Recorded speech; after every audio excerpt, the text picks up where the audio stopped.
Then I passed by Anna University and Algappa College of Technology.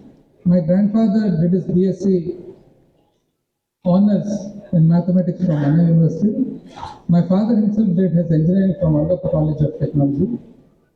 My mother studied here in SIT, and prior to that, Sharda Vidyalaya. I myself did my PUC from Madras Christian College, Higher Secondary School, Harrington Road, Chennai. The present Andhra Pradesh, that is Srikakulam onwards. Hyderabad was part of Nizam state, and their connect to Chennai was not as much as the present Andhra Pradesh's connect to Chennai. For the longest of time, until I think Andhra University was established in Vizag, anybody who had to pursue higher education in the present state of Andhra Pradesh had to come to Chennai. We all were connected by rail. Rayalaseema, our area was connected by the Bombay-Chennai track, and the coastal area all along the track was connected by the Calcutta-Chennai track. So this had education, business, entrepreneurs, film field for the longest of time. In fact, my grandfather, mother's father was a popular film director and producer then. They had their house, I think, in T Nagar in Mukesh Mudaliar Street at that point of time. So, different place. So just like how Mr. Ravi said, other than the border, the geography, the culture, the customs, everything is almost the same. And when it comes to Tamil Nadu, one of the early industrialized areas in India during the, I think, British reign. And this mostly because of ports as well as the industry's nature of the Tamil-speaking people that I would like to acknowledge.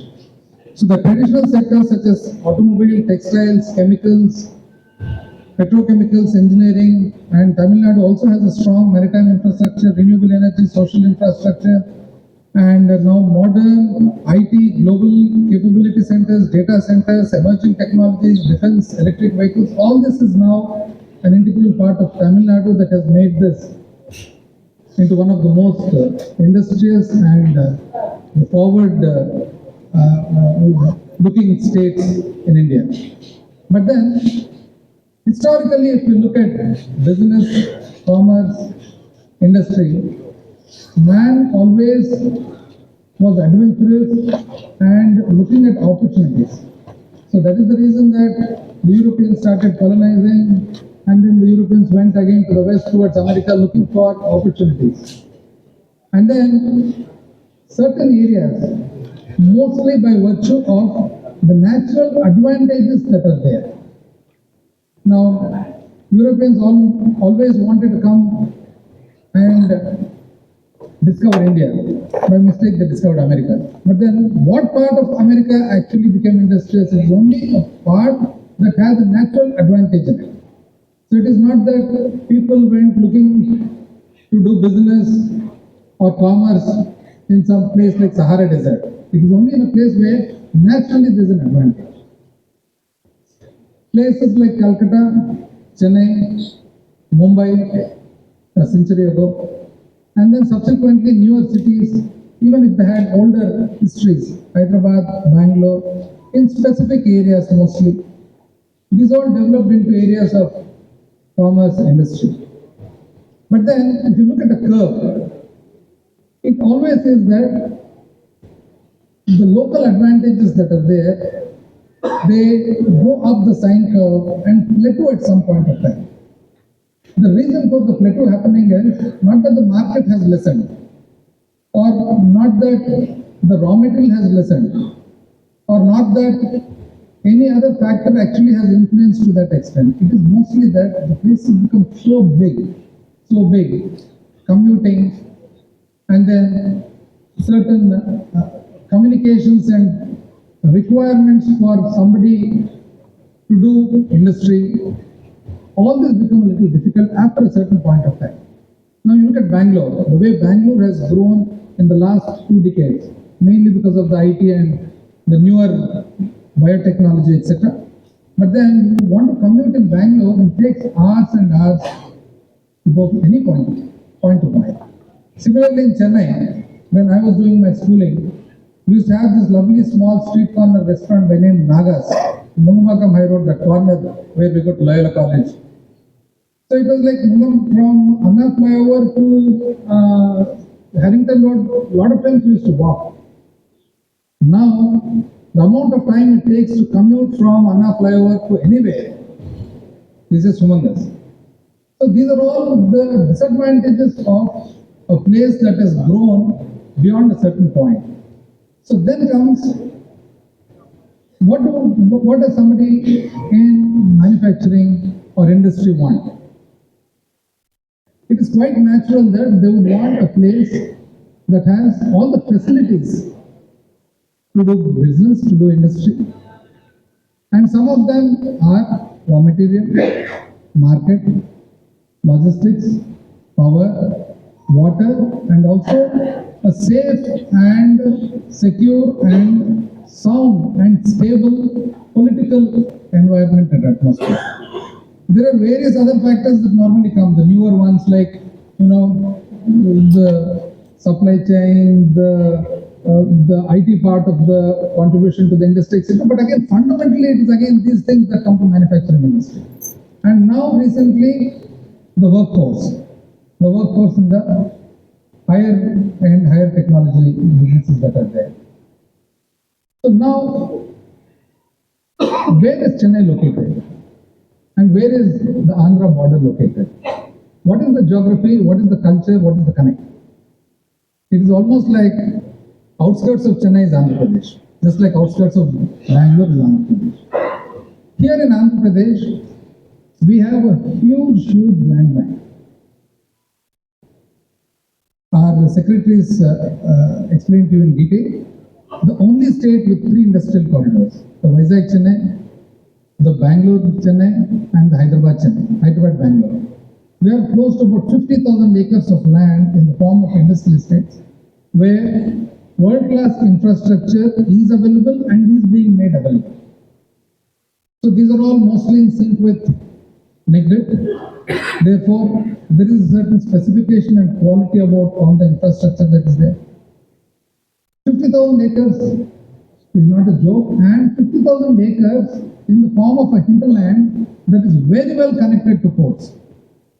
Now, if you look at the advertisement that just was there before, Advantage Andhra Pradesh, where this is India's gateway to Southeast Asia.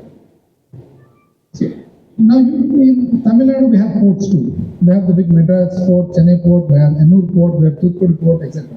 But again, as I said, beyond the point, the logistics to the hinterland, the dredging that is there, the traffic that is there, the amount of cargo that is being handled, there always comes a point in the sine curve where it plateaus.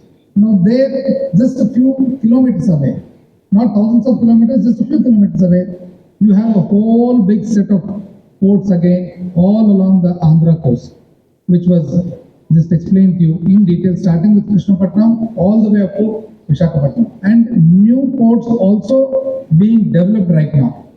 Advantage, the reason being the cosmopolitan nature that is inherent with Vizag. We have the RINL, the Rashtriya Ispat Nigam, this Vizag Steels. Then we have the Eastern Naval Command headquartered there. Then we have the Hindustan Shipyard. Then we have the petrochemical complex. And we have various other industries that are there for quite some time, for decades, that has made Vizag itself truly cosmopolitan in nature. There are few cities in the world and in the country where an outsider goes and doesn't feel that you are new to the place. Just like how you don't feel new in Delhi, you don't feel new in Bangalore, you don't feel new in Vizag.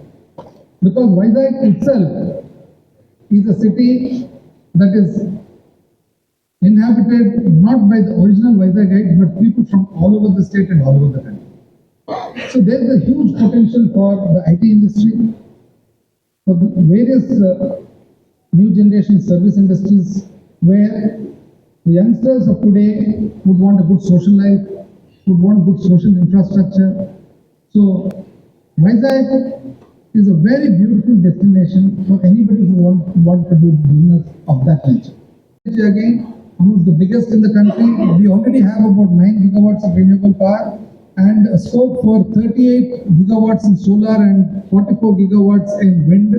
And we have one of the biggest pumped storage project, not in the country, but in the world, in my native district of Kurnool. This is being done by Greenco.